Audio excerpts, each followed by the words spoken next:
কিয়ামতের আগ পর্যন্ত আর কোনো নবী রসুল আসবে না।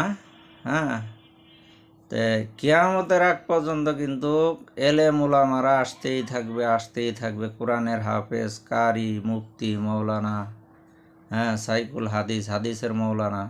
তো যাই হোক, এলেম উলামারা হইল আওলাদের রসুল। এরা ছোটবেলা থেকে নামাজ কালাম পড়ে, আল্লাহর কিতাব পড়ে, আর আপনারা এরাই হলো সৎ। হ্যাঁ, আল্লামা লুৎফুর রহমান মৌলানা, উনি আমার একজন খুব প্রিয় মৌলানা ছিল। উনি বিভিন্ন জায়গায় ওয়াজে যায় বলতেন, আমার ছেলে আজহারি কিন্তু আসবে, বীরের বেশে আসবে।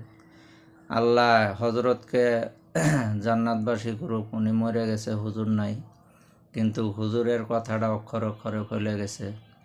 হ্যাঁ, আজহারি কিন্তু বীরের বেশে আসছে এবং দেশে ফটোকল নিয়ে বিভিন্ন জায়গায় ওয়াজ মাহফিল করতেছে। তে আল্লাহ যাকে সম্মান দেন, কেউ তাকে অসম্মানিত করতে পারে না।